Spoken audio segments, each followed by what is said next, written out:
Now give me a kiss. Is something wrong with you? Can you say erection? I'll never say it. Came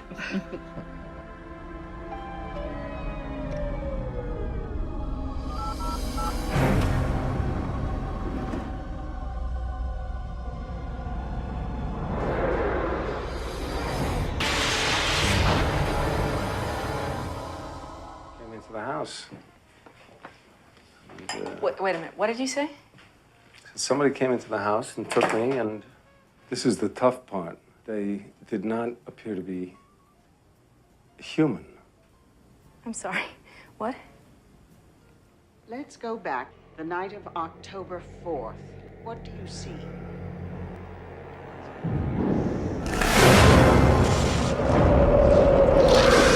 I can't get out of this!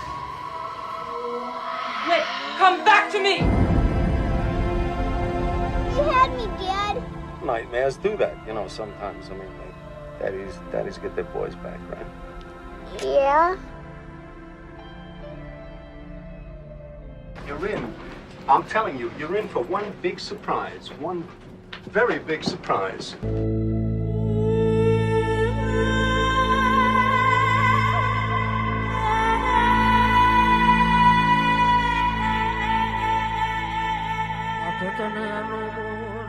A difficult one.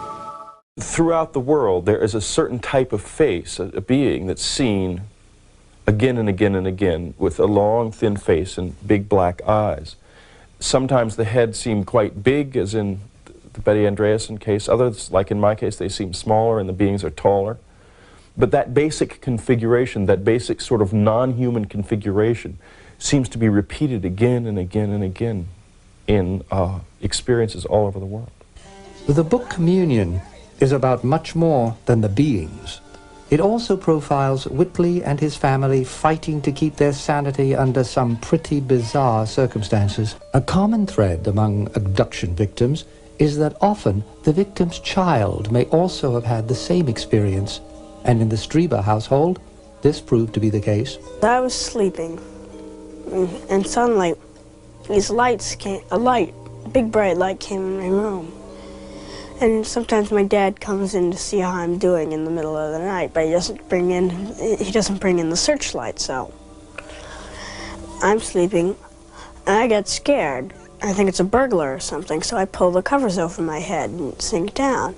And then something pulls it down, and I see the face that's on Communion. The cabin and its grounds, where most of these unusual events continue to take place, were opened for the Encounters of the Fourth Kind film crew, with Mr. Strieber serving as host. When they come here, we often hear a sound immediately above the house that will come across into this area. And myself and a number of other people have seen things hanging over this deck or hanging in an immediate little clearing in the front yard, very small things, but quite large ones sometimes hanging over the deck. In December of 1985, when the visitors first took me, they carried me down through these woods, which I remember very vividly, to a clearing not too far from here, where I have since built a stone circle that I and the group of people who've had experiences here go to meditate at night. The strange occurrences outside the Strieber cabin can only be compared to what happened inside. But this is where I was sleeping on the night of December the 26th, 1985, when the visitors came in from the door across the room, and the next thing I knew, I was being literally carried out of the room in a state of paralysis. When we return, we'll go behind the scenes for the making of the film Communion, with its star Christopher Walken. I said to Whitley the other day that I had never had such an experience, or really anything, including deja vu, right? It's not something that happens to me. And I said that I'd never had anything like that. And he looked at me very seriously and he said, well, you're about to. When the film version of Strieber's best-selling book went before the cameras in June of 1988, those involved with making the picture knew that this was to be more than a movie about little green men from outer space.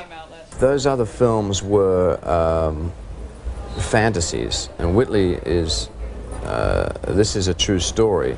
That's what makes this picture different.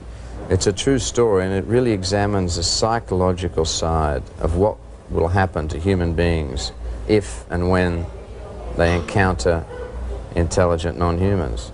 After Mora convinced Strieber that his story should be told on the big screen, the two formed their own production company and set about finding the actors who would play the two pivotal roles.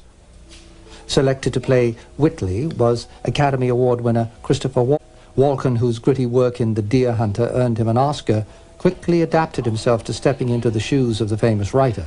The good thing for me here is that I like to work a lot, and I took a job, and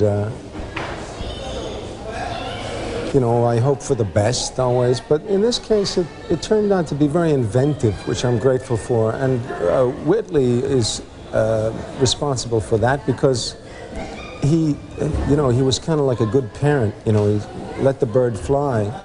Equally as important as the role of Whitley was the question as to who would play Anne Strieber, Whitley's wife. To fill this role, the director looked to actress Lindsay Krause, an Academy Award nominee for her role in Places of the Heart. And another interesting thing about Lindsay is that she was very proud to be playing a wife. In other words, she was very keen on showing that there's a value in keeping the family together, and that even though it looked as if her husband was going completely off the rails with the most cockamamie story she's ever heard, being abducted by little green and blue men, she still had faith in the marriage and in the family. Like the rest of the book, Strieber insisted the recreation of the beings be as close as possible to what he saw in real life. Special effects whiz Mike McCracken was assigned the task of creating the unusual beings. Whitley had a series of illustrations developed, and from this we scaled up from those, and so that what we have is accurate to within a ½ inch in terms of the height and the size. The movements and so on are also very accurate, or as accurate as it's possible to do with current technology. The colors and so on are very, very close to what Whitley saw. In none of these is there too much movement, I mean, in terms of their face and so on. On the blue people, there is a certain amount of movement. They move in an odd way in that their face, there's kind of a, Whitley says that there's kind of a gravity feeling. They have kind of a grim quality about them. And for those actors inside the costumes, it sometimes proved a long day. Yeah, hi-ho, it's off to work I go. Boy. Getting into the costumes was only the beginning of their problems. Once in, they sometimes were required to stay in the outfits for a period of up to 12 hours. This, coupled with working on a hot smoking set and trying to gracefully abduct Christopher Walken from his bed, proved to be a real challenge for the little people. Take after take was shot to allow Philippe and the editors a wide choice to use to convey this integral part of the film. McCracken's work was still not done, however. The most important visitor still had to be designed. Because it would be impossible to fit a human into the skinny body of this being, McCracken had to figure out a different way for the beings to move. What we did then is go back to some of the original ways of making films, which are actually seem to be low-tech, but are very appropriate for the circumstance, which namely just wires, flying them with wires. It creates problems filmically in terms of hiding the wires and so on, but for this, because it was very carefully controlled and so on, it just worked great. And so what did Mr. Strieber think of Mr. McCracken's final creations? When he saw the communion figure for the first time and saw it moving, it was like suddenly his face just went white. He had a shocked look on his face.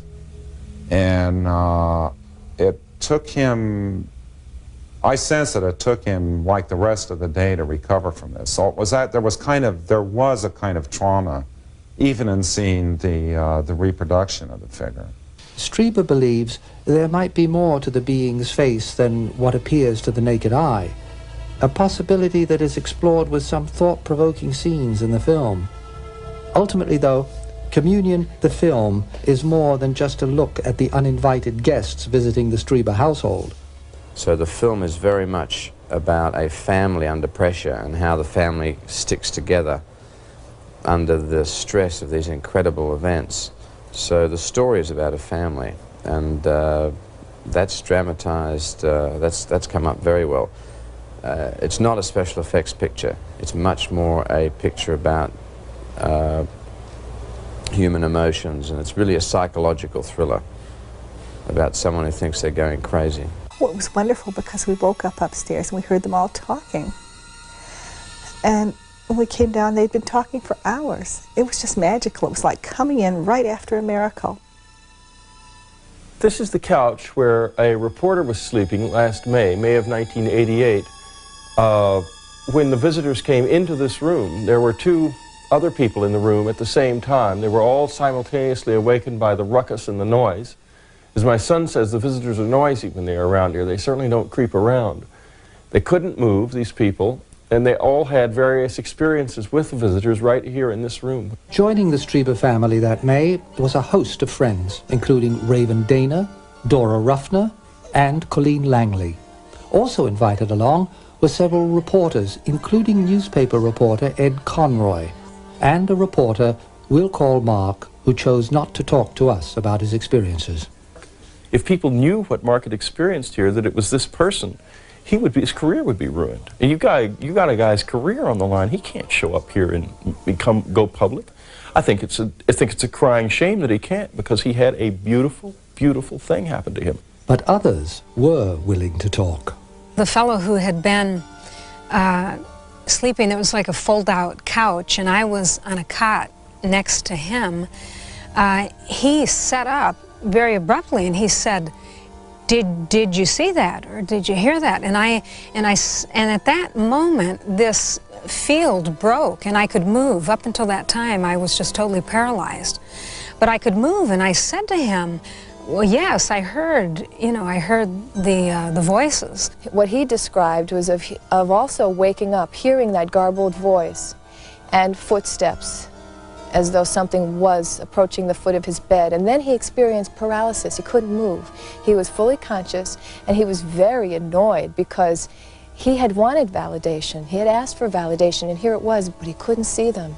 To determine if there was more to the story than what the witnesses could consciously remember, hypnotist Fred Max, who had taken Betty Andreasen through her hypnotic regressions, was called upon to hypnotize the cabin visitors of May 1988. I do regressions. I see people who have had UFO encounters, people who wish to remember events previous in their life. And for these people, we call back that period of time, because everything we've done is still in our head.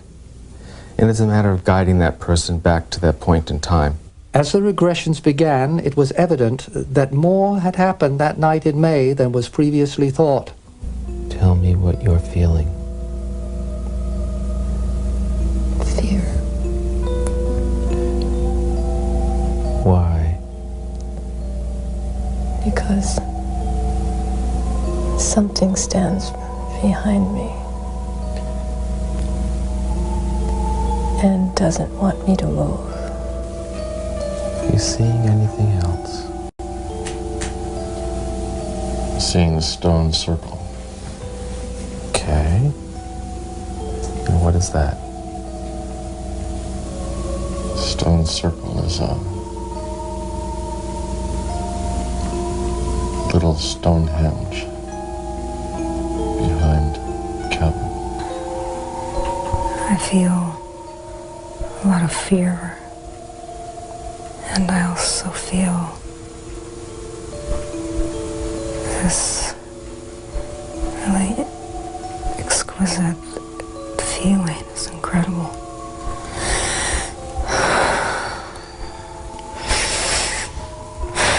Relax more. What do you say we back to our breathing? Just relax. I want you to distance yourself from that feeling. I want you to They feel they have been abducted. They may have been abducted. I'm reasonably comfortable they're not fabricating stories. And the similarities are intriguing. Something unusual happened at the Strieber cabin that night, but what was revealed in the regressive sessions appeared to be only the tip of the iceberg. So, the production crew of Encounters of the Fourth Kind waited with cameras in hand to try and capture the elusive visitors on tape. When the sun rose the following morning, the Encounters TV crew was disappointed to find nothing but black darkness on the videotape that ran throughout the entire night while they slept. The beings were nowhere to be seen. Or were they? A very small, about maybe 4 feet high being with very round, very dark eyes came through the window.